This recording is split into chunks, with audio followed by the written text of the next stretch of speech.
عمرك سألت نفسك ليه في ناس بتنجز في يوم واحد قد اللي انت بتعمله في اسبوع؟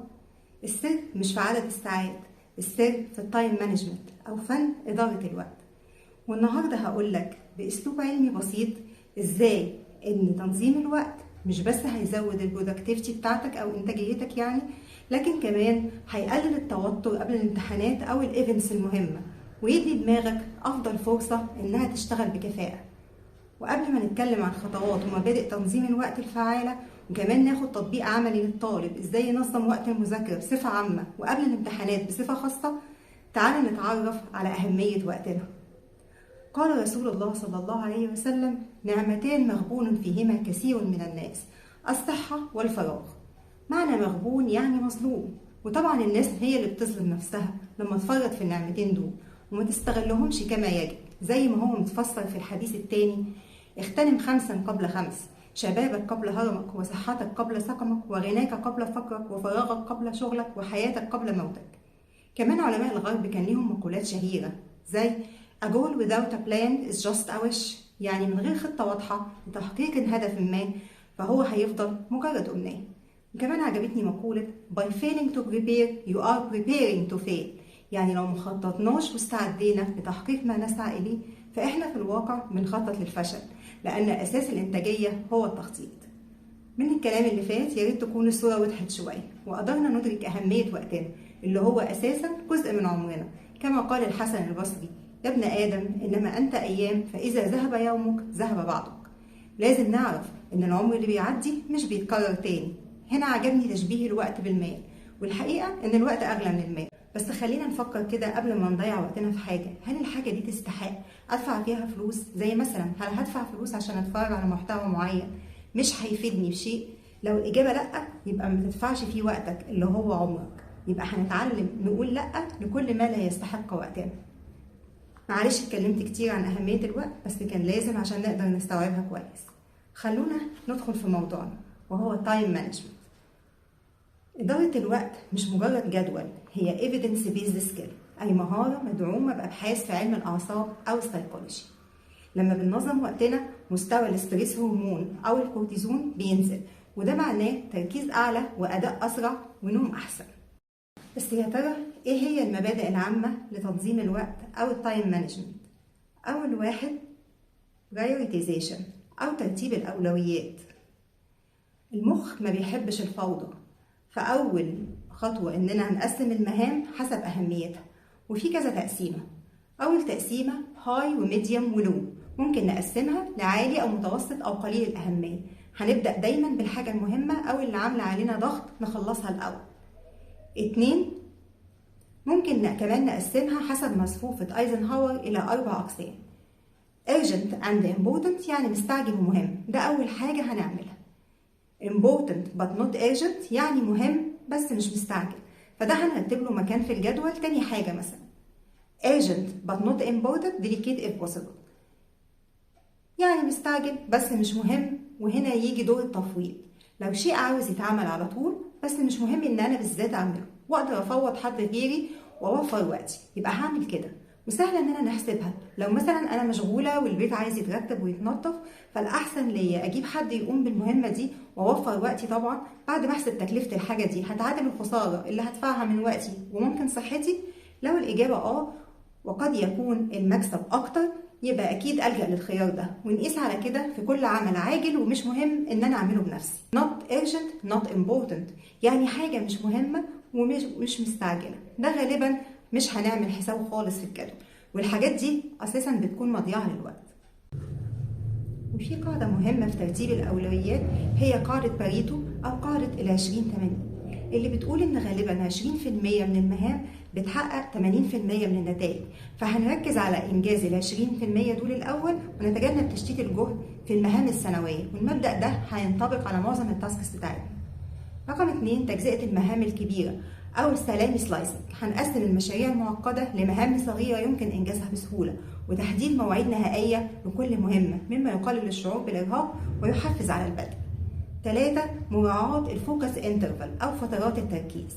الدماغ ما يقدرش يركز ساعة كاملة بنفس القوة، عشان كده هنستخدم البومودورو تكنيك.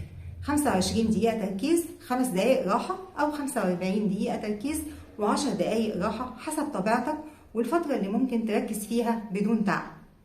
فترة الراحة دي ممكن نعمل فيها تمارين تنفس أو ستريتشنج أو ريلاكسيشن، وممكن تشيك ذا موبايل، بس شرط تكون تعرف تتحكم في نفسك وما تسرحش فيه. ويا ريت برضه مش كل ساعة هنروح ناكل ساندوتش إلا هيحصل مشكلة كبيرة.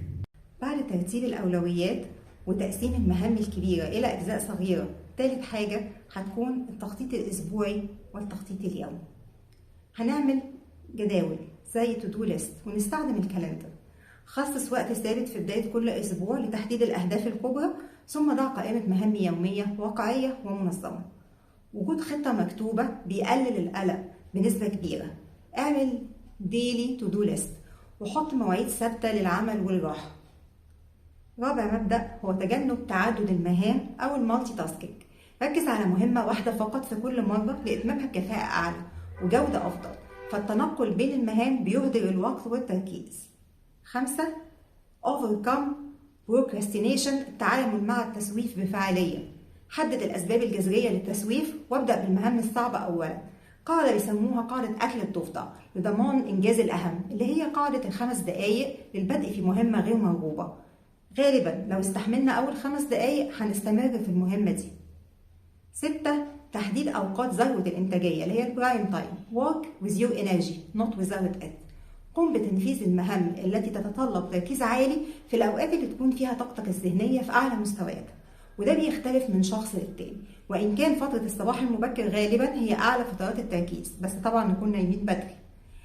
رقم 7. السيطرة على مصادر التشتيت minimize distraction. تحديد وإزالة المشتتات زي إغلاق شعارات الهاتف المحمول واختيار بيئة هادئة ومخصصة للعمل. ممكن نرجع لفيديو تعفن الدماغ بالنسبة لجزئية الموبايل فون، وهسيب اللينك بتاعه في البايو إن شاء الله. تامن مبدأ هو سليب هايجين أو النوم الصحي. المذاكرة على حساب النوم بتقلل الميموري كونسوليديشن، يعني المعلومة مش هتثبت في دماغك أساسا. فلازم نعرف إن النوم الجيد جزء من خطة إدارة الوقت ومش رفاهية. عشان كده لازم نعمل حساب فترات الراحة والاسترخاء. عامل فترات الراحة كمهمة أساسية يجب إنجازها، فالعقل بيحتاج لوقت للانتعاش والتعافي لتجنب الإجهاد. 9. مبدأ المراجعة والتقييم الدوري. راجع خطتك في نهاية كل يوم أو أسبوع حسب الجدول اللي انت وضعته لتقييم مدى التزامك وتحديد التعديلات اللازمة لتحسين نظامك في المستقبل. المبدأ العاشر be realistic and flexible، المرونة والواقعية في التخطيط. وضع أهداف واقعية والاعتراف بأن الانقطاعات تحدث، وتضمين وقت احتياطي في الجدول للتعامل مع الأحداث غير المتوقعة دون تدمير الخطة بأكملها. يعني بنعمل تركاية صغننة لعقلنا، بنضع فيك ديدلاين، ميعاد قبل الميعاد اللي المفروض ننجز فيه التاسك بتاعنا بفترة معقولة، بحيث خلصنا بدري كان تمام، لو حصل حاجة وتأخرنا يبقى هننجز في ميعادنا برضو إن شاء الله.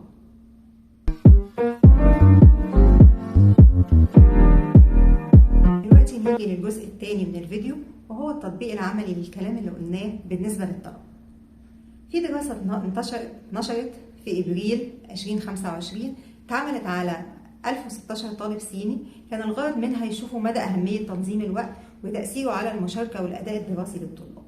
ووجدوا أن إدارة الوقت بتلعب دور مهم في التنبؤ بمستوى المشاركة الدراسية، وأن تطوير مهارات إدارة الوقت والتحكم الذاتي ضروري للحد من الاعتماد على الهاتف المحمول وتعزيز الأداء الأكاديمي. وشدة تنظيم الوقت للطلبة. أولا، خلال العام الدراسي study smart، نذاكر بذكاء، مش شرط نستغرق وقت كبير، بس أول بأول هنذاكر المحاضرة أو اليونت ونحاول نكتب نوتس ونعمل الآتي. 1. mind maps، نعمل خرائط ذهنية تربط بين الأفكار المختلفة واللي بتساعدنا في استيعاب المعلومة واسترجاعها بسهولة عند المراجعة. وهنقسم وقتنا بين المذاكرة والأنشطة الرياضية والترفيهية علشان ما ننساهاش. تاني حاجة spaced repetition، يعني تكرار المذاكرة على فترات، يعني ممكن نقرأ اليونت مرة ونكررها بعد 3 أيام ومرة ثالثة بعد أسبوع مثلا، كده المعلومة هتثبت حتى لو مش بتاخد وقت كتير في المذاكرة كل مرة. 3. الأكتيف ريكول أو استرجاع المعلومة بطريقة فعالة. فكرة انك شغال بالهايلايتر وانت بتقرا مش بتثبت المعلومة بنسبة 10%، في حين ان لو راجعتها بعد المذاكرة على طول في شكل اسئلة تجاوب عليها مثلا او انك تشرحها لزميلك، ده هيثبتها بنسبة 90%. ثانيا، قبل الامتحانات، اول حاجة evaluation، تقييم الوضع. هنراجع كل مادة فيها كام شابتر وقدامها كام يوم، وتقريبا كل جزء بياخد وقت مذاكرة قد ايه. طبعا لو فصل ما ذاكرناهوش خالص قبل كده هنبدأ بيه الاول وغالبا هياخد وقت اكتر، بس ما نسرحش فيه برضه. تاني حاجة study بلان، وضع خطة مذاكرة بسيط، نعمل جدول ونقسم فيه المواضيع على عدد الأيام، ونسيب وقت كافي للمراجعة النهائية ولأي تعطيل محتمل. وطبعا هنستخدم بقى القواعد اللي قلناها، سواء قاعدة باريتو أو تكنيك البومودورو في المذاكرة. 3.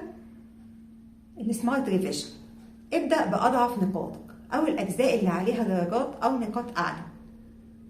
4. ديجيتال ديستراكشن كنترول، هنقلل النوتيفيكيشن أو نلغيها خالص، لأن المشتتات دي بتاخد من تركيزك أكتر ما أنت متخيل.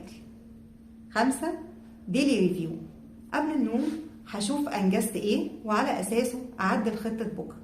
المراجعة اليومية دي بتقلل التوتر لأنك بتبقى شايف تقدمك بوضوح، وبدأت تطبق الخطوات دي هتلاقي نفسك أهدى، تركيزك أعلى، ومذاكرتك أسرع. تايم مانجمنت سكيل مش مهارة الامتحانات بس، دي هتفضل معاك طول حياتك. ابدأ بخطوة واحدة وخلي باقي الخطوات تيجي بعدين. في النهاية أتمنى تكون حلقة مفيدة، وصدقوني مفيش حد بيحقق أي نجاح بدون تخطيط ومثابرة، بس النتيجة أكيد تستحق التعب. دمتم ناجحين ومتفوقين إن شاء الله.